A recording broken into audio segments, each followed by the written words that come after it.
Okay, so let's go. Well, thank you very much for all being here to listen to us and to have the opportunity to present you our Capstone project, which is a Porsche Global Sales Forecasting using predictive model for short and medium-term demand prediction for a smarter planning. So the main goal here is to stabilize production in an unpredictable global market.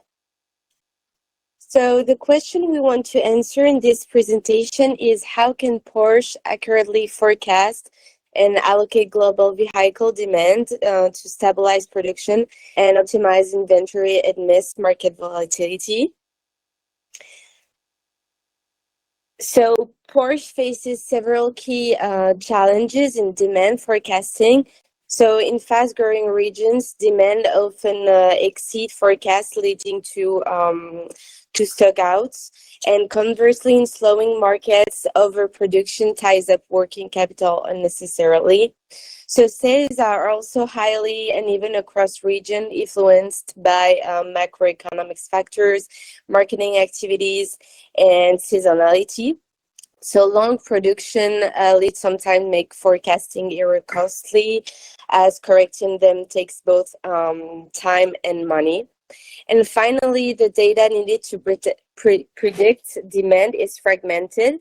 So past sales, economic indicators, Google Trends, marketing spend, and seasonal variations. So this makes accurate forecasting very, very challenging for Porsche. So in short, Porsche must navigate diverse markets, long production cycles, and dispersed data, making demand forecasting a critical challenge, a strategic challenge. So who are the affected stakeholders? So first of all, we have global sales and marketing teams. So they need accurate sales forecasts to plan campaigns. Then we have production and supply chain. So they align manufacturing schedules and demands. Then we have regional dealers. So they avoid stockout and slow moving inventory. We have also finance, so cash flow planning and budgeting, and executive management, so strategic decision making, pricing, and project planning. And so improved sales forecasting accuracy directly translates to $1 million in cost saving via optimized production, increased revenue from better regional allocation, and a reduction in inventory risk. So it means that the more we predict, the more we will save money. So what's our solution to face this context? Well, we are going to provide an AI method which is using a hybrid approach. To explain more, we will use a two-layer AI system that will blend time series models and machine learning to improve accuracy and business relevance. So first, the first layer, the time series model, is built from historical Porsche sales only and captures long-term trends and quarterly seasonality. To build this model, we are using Prophet, which analyze automatic trend and seasonality, and SARIMA, which is a statistical benchmark. The second layer is the machine learning model layer. So it will learn how the external factors influence the demand. So it includes macroeconomics, fuel prices, FED short-term interest rate, GDP, customer confidence index, and the main purpose here is to add market intelligence that pure time series concept, so the first layer, cannot capture. So this hybrid model, the first layer is to see really the core sales pattern, and the second layer is to see the external demand drivers. So this model is built for a real-world complexity. As you know, the automotive industry is influenced by seasonality, by economic cycles, by new launch schedules, and everything. So it means that just one single model cannot capture everything. That's why we are providing a hybrid system to increase robustness, accuracy, and reliability across all regions.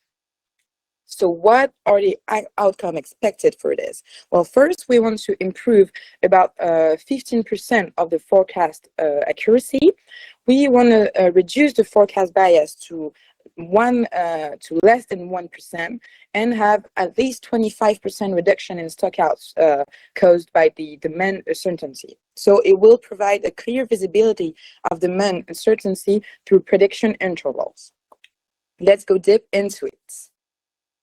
So hi everyone, my name is Kiri and we are going to go through all the modeling data for this model.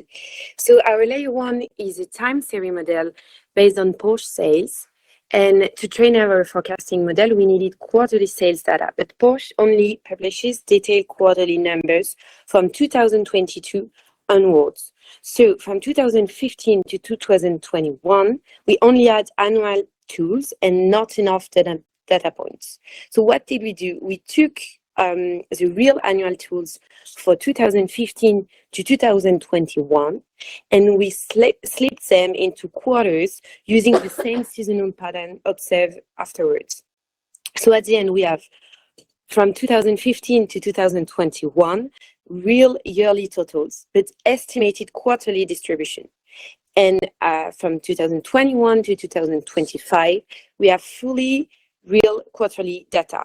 So this enables us to have enough data points, but we have one key limitation to that, is that the data set is still very small and Porsche demand changed significantly in the last few quarters.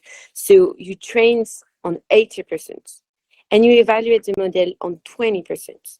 But those 20% are the final parts with a lot of break and peak, as we will see. So it's not easy for the model to learn.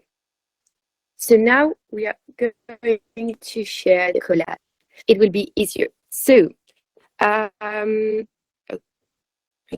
good.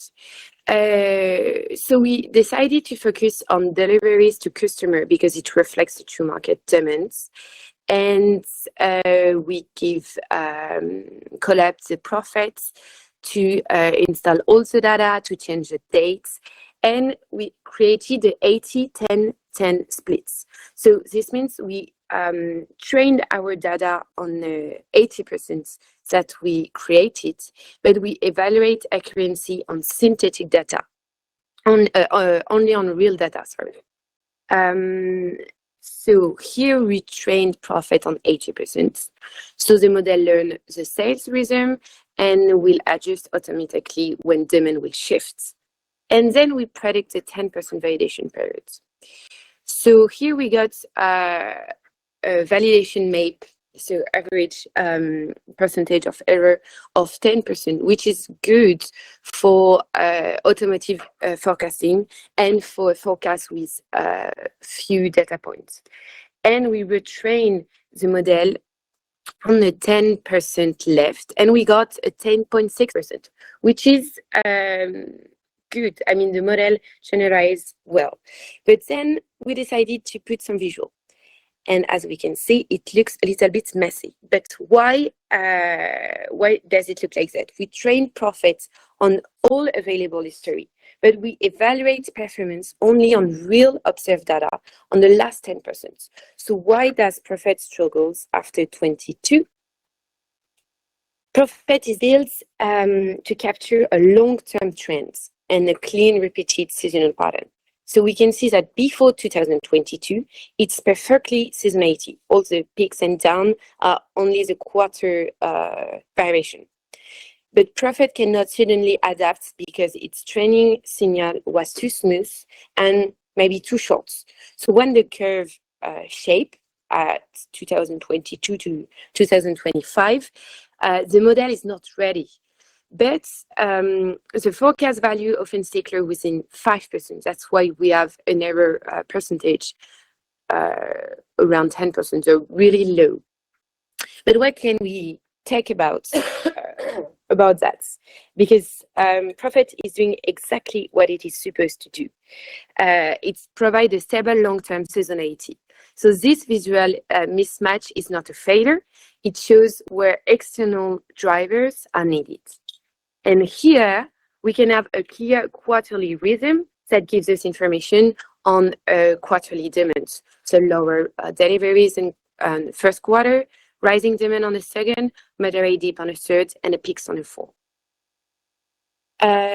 When we go back to the collapse just one last time, sorry, we can see we decided to add SARIMA to the time series model to see if we can be a bit more precise. But SARIMA needs a lot of data. So it ends up being a little bit the same as Profits with 12, almost 13% of error.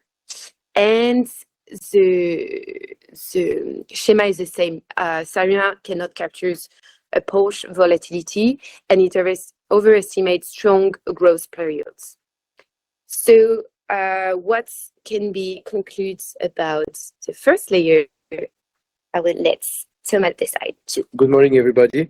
My name is Thomas, and just to summarize it, so the layer one is really perfect because it can help Porsche to find its seasonal rhythm and basing itself on the true sales data and the baseline forecast. However, one of the main limitations of this layer is the fact that it is unable to detect sudden shocks and unexpected elements. And in the automotive industry, unfortunately, this is really common in terms, for example, of economical, political, etc. And this is why, if the demand collapses, this layer wouldn't be able to find information because it doesn't find information in the historical data if this information doesn't exist. This is why this layer is a really strong foundation. However, Porsche evolves in the automotive industry, as I said, so in an normal environment, and this is why Chloe will explain you a little bit more about the second layer